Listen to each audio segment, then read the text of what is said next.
रूदू लिबान नावाचं लेबनीज जेवण देणारं एक रेस्टॉरंट आहे मुंबईत फोर्टला. तर तिथे मी व्हेज मंती आणि ज्वेल राईस अशा 2 गोष्टी खाल्ल्या. तर टोमॅटोच्या प्युरीचा बेस असतो आणि छोटे छोटे व्हेज डम्पलिंग असतात व्हेज मंतीमध्ये, आणि वरून असं गार्लिक फ्लेवर्सचं दही घातलेलं असतं. आणि ह्या सगळ्याबरोबर त्यांनी मला व्हिनेगरमध्ये मुरवलेले बीटरूट आणि काकडी आणि मिरची असं पण दिलं होतं. तर हे व्हेज मंती डम्पलिंग बघा किती पिटुकलं आहे.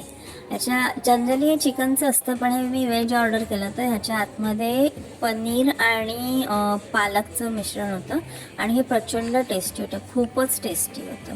आणि हा ज्युएल राईस बघा पुलावच असतो हा, पण अगदी कमी मसाले असलेला, आणि त्याच्यात आपले डाळिंबाचे दाणे आणि पार्सलीचे तुकडे असतात आणि हे छोटंसं सीड पण आहे बघा. या सगळ्याचे मिळून मला पडले 1500 रुपये. हा पण टेस्टी होता पण एवढा नाही. 1500 रुपये पडले या सगळ्याचे मिळून मला. महाग होतं पण जेवण चांगलं होतं.